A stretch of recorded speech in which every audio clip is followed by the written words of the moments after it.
In August 1880, in a public hospice in the commune of Sainte-Suzanne on the French island of Réunion, a man named Edmond Albius died. He was approximately 51 years old. The hospice record notes very little about him. What it does not note is what he had done for the world he was leaving behind. Edmond Albius had invented vanilla, not the flavor, which had existed for thousands of years before him, not the orchid, which grew wild in the forests of Mexico long before any European ever set eyes on it. What Edmond had invented was the method, the physical technique that made vanilla production possible anywhere on Earth outside of Mexico. Before Edmond, growers around the world could cultivate vanilla vines, but the plants would flower and then produce nothing. After Edmond, they would produce pods. The entire global vanilla trade, as it has existed for the past 180 years, begins with what a 12-year-old boy discovered on a French slave plantation in 1841. He had given the world vanilla. So how did he end up dying in that hospice with nothing to his name? But the story does not start with death. It starts with a flower that would not fruit. Vanilla is native to the forests of what is now Mexico. The Totonac people of the Gulf Coast, who had cultivated and traded vanilla pods for centuries before any European arrived, called the plant tlilchochit, which translates roughly as black flower. They harvested the long green pods, dried and cured them until they turned dark and pliable, and used the resulting substance in food, in medicine, and in ceremony. The Aztec Empire traded in vanilla.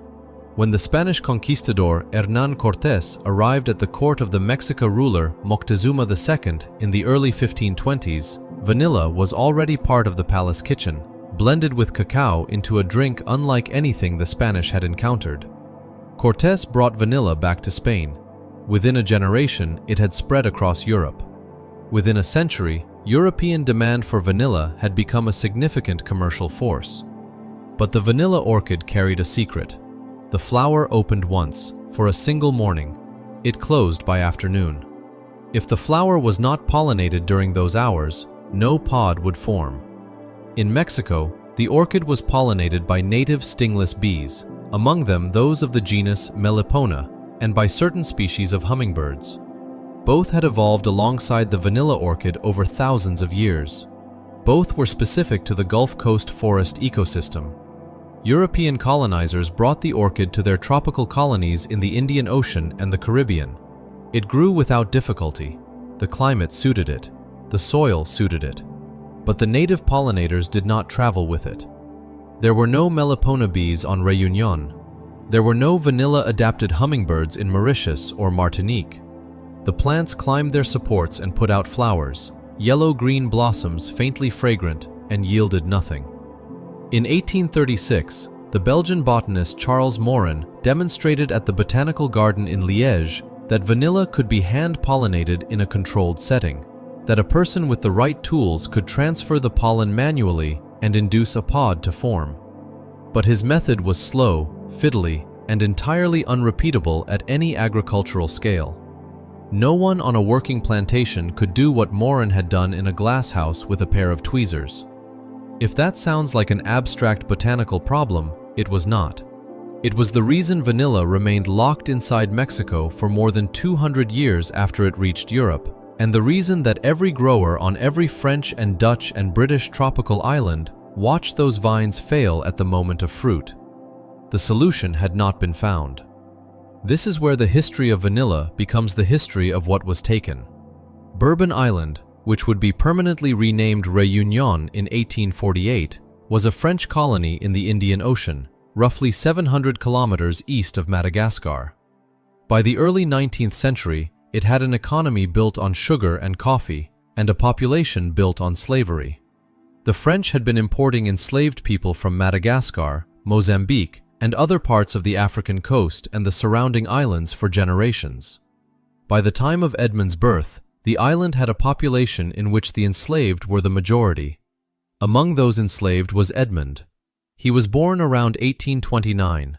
The record gives only the approximate year because the birth records of enslaved people in the French colonies were kept with the same incuriousness accorded to any other form of livestock inventory. He had no surname. Enslaved people in the French colonial system were not given family names. They were not, in the legal sense, people. They were property, and property does not require a lineage. The name Albius came later, given to Edmond by his enslaver. It derives from the Latin word albus, meaning white, a reference, according to the accounts that have survived, to the white flowers of the vanilla orchid that grew on the plantation.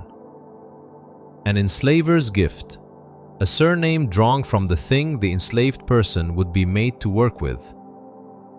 Ferréol Bellier-Beaumont was a plantation owner and amateur naturalist on Bourbon Island. He had a genuine interest in botany, beyond the purely commercial. He had grown vanilla vines on his estate in the hills near Saint-Gilles on the island's western coast, and he had watched them, as every grower on the island had watched them, flower each year and produce nothing. He had the plant, he did not have the pods. The detail from Bellier-Beaumont that would matter later is this: he paid attention to what happened on his own estate, and he wrote it down. Edmond had been raised on that estate since childhood. He knew the vines. He knew the flowers. He had spent years in proximity to the vanilla orchid, and at some point, working from observation that no document precisely records, he arrived at something. The vanilla flower carries both male and female reproductive organs. Between those two organs sits a thin membrane called the rostellum. In Mexico, native pollinators navigated that membrane naturally, brushing against the anther and carrying pollen to the stigma without any assistance. In Réunion, nothing navigated it. The membrane remained intact. The pollen stayed where it was. The flower closed and died. No pod. Edmond found the membrane, and then he found the way around it. Using a thin sliver of bamboo or a pointed blade of grass, he could slide the implement beneath the rostellum and lift it. Then, in a single smooth pressing motion, he could bring the pollen-bearing anther into direct contact with the sticky surface of the stigma. The transfer happened. Pollination was complete. The entire operation took less than a second per flower. The technique was almost embarrassingly simple. That precisely was the point.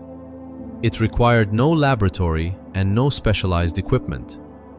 It required a sliver of bamboo and the understanding of what that membrane was and what it was keeping apart. Edmond showed Bellier-Beaumont. Within weeks, the vanilla vines on the plantation were producing pods for the first time. Pods the length of a man's hand, oily with the compounds that would eventually become the world's most used flavor. Bellier-Beaumont documented what he saw. He wrote about it without ambiguity. He recorded who had done it. Bellier-Beaumont put all of this in writing. His account was created at the time of the discovery, and the record is unambiguous. By 1844, the technique was spreading to other growers on the island.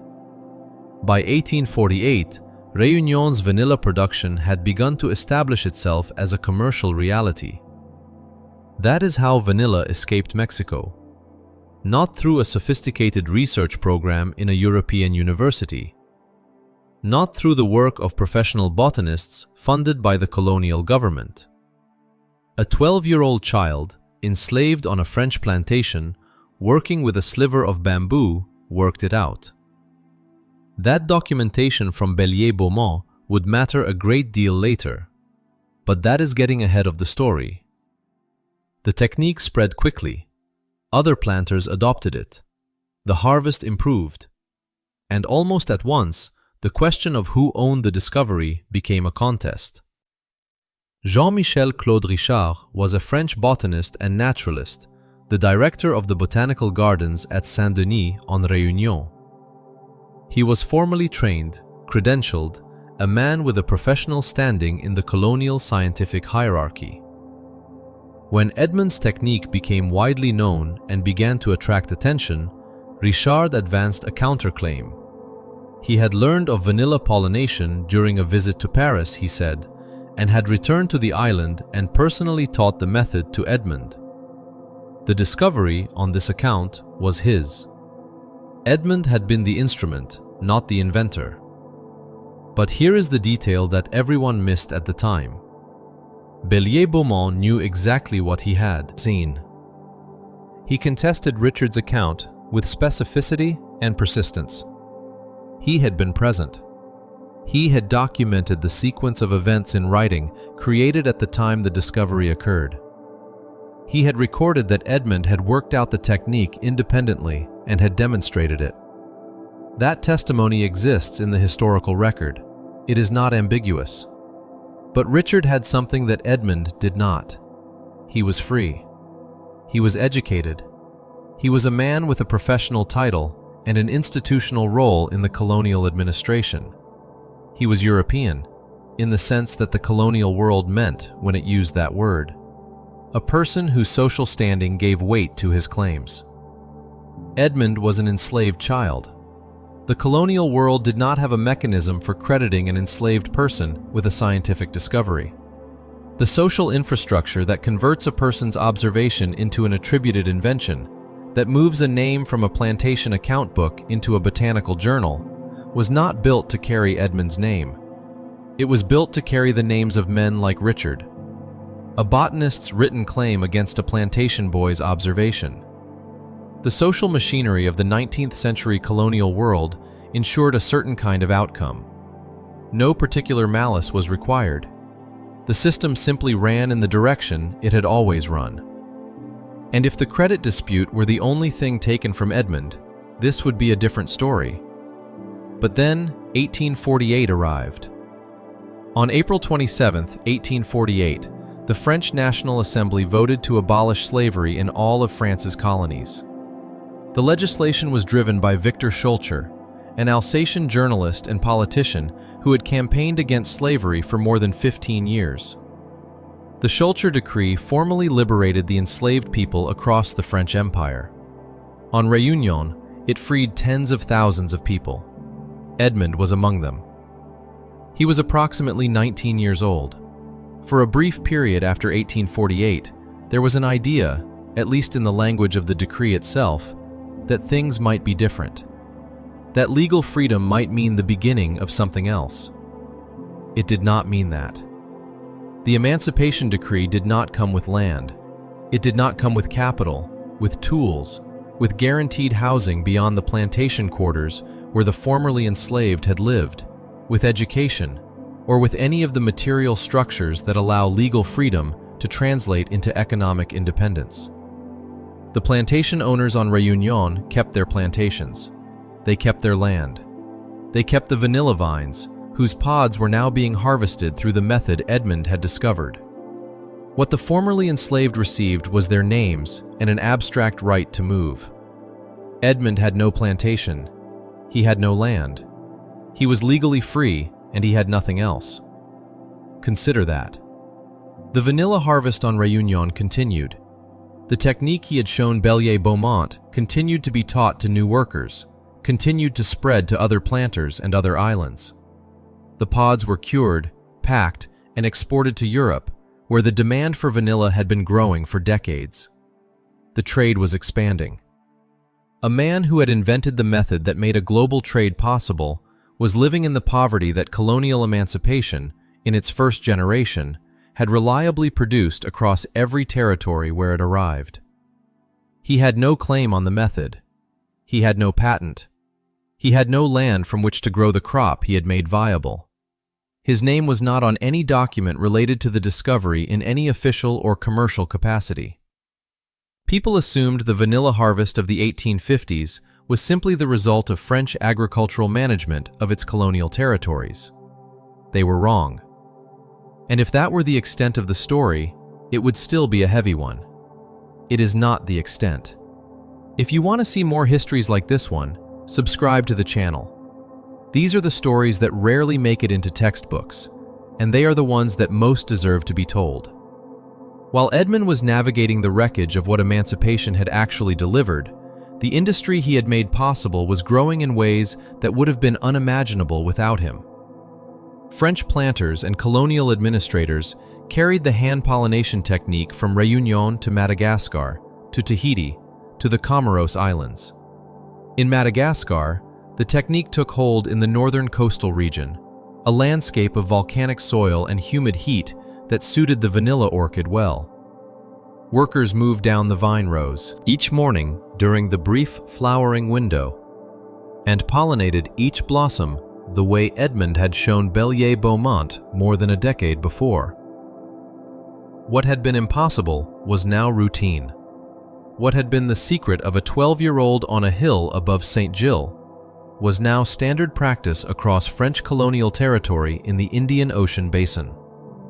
The pods were harvested, cured, and shipped. The trade expanded. Vanilla moved from a luxury ingredient available only in small quantities to something European food manufacturers could work with at scale. Edmond had no part in any of it. At some point in the years following emancipation, he was arrested, charged with theft, and convicted. The precise records are sparse. The Colonial Archive on Réunion treated the legal proceedings of formerly enslaved people with the same incuriousness it had applied to their births. What Tim Ecott documented in his 2004 book, Vanilla, Travels in Search of the Ice Cream Orchid, drawing on available colonial records, is this. At the time of Edmond's sentencing, the court acknowledged his contribution to the island's vanilla industry. That acknowledgement was used to argue for a reduced sentence. Consider what that means. For more than a decade after Edmond's discovery, the colonial system had declined to formally credit him with it. The credit dispute had not resolved in his favor. His name was not attached to the technique in any official or commercial capacity. But when a man who had been enslaved since birth and set free into destitution committed theft in order to survive, the system found it convenient to remember what he had done. His discovery was not significant enough to earn him recognition or material standing during the years of the vanilla industry's rapid growth, but it was significant enough to earn him a shorter prison term. The record does not improve from there. Edmond served his sentence and was released. He returned to the same conditions. The vanilla trade continued without him. The credit dispute continued without him. The expansion of the industry into Madagascar and beyond continued without him. The man who had made all of it possible was simply not part of it. Not because anyone had calculated precisely how to exclude him, and not because there was a specific conspiracy to prevent his recognition, but because the system he lived inside had been designed to extract value from people like him and to route the proceeds elsewhere. And emancipation had not rebuilt the system. It had changed its paperwork. Most people never heard about this part. The story of Edmond Albius, when it circulates at all, circulates as the story of the discovery. A child, a bamboo sliver, a technique. The part that comes after the discovery is easier to leave out. In August 1880, Edmond Albius died in the public hospice in Sainte-Suzanne. He was approximately 51 years old. He had been born into slavery on that island. He had spent his childhood as property. He had discovered a technique that transformed global agriculture. He had been freed into poverty. He had been convicted of theft and imprisoned. He had lived the remainder of his days without recognition, without resources, without any material connection to the industry his discovery had built. The credit dispute over who had actually discovered vanilla hand-pollination continued after his death. It was not formally settled in Edmond's favor until the 20th century, when historians and botanists examining the primary sources, including Bellier-Beaumont's original contemporaneous testimony, concluded what Bellier-Beaumont had always maintained, that the discovery belonged to Edmond, that he had worked it out himself, that the alternative account advanced by Richard was not supported by the evidence. The formal recognition arrived. Edmond had been dead for decades before it came. Today, the island of Réunion acknowledges this. There is a statue of Edmond in Sainte-Suzanne, near where he died. Schools on the island carry his name. The official historical record of vanilla hand-pollination credits him without ambiguity. None of this, of course, changes what he received during his lifetime. Recognition is not restoration. Naming something correctly does not undo the decades in which it was named incorrectly, or the material consequences of that mislabeling. Edmond Albius is not an exception. He is the pattern. Across the colonial world, in the Caribbean, in the Indian Ocean, in West Africa and Southeast Asia, the people who worked out the practical methods, developed the agricultural techniques, and made the discoveries that converted colonial commodities into global industries were systematically excluded from the systems of credit and compensation that would have allowed them to benefit from what they had done. The legal frameworks did not extend to them. The economic structures were not designed to include them. When emancipation came, it came without the land reform or capital transfer that would have made it economically real for those who received it. The mechanism varied. The shape of the outcome was consistent. The product was extracted. The person was left behind. Vanilla is the second most expensive spice in the world, after saffron. The global vanilla trade generates hundreds of millions of dollars per year.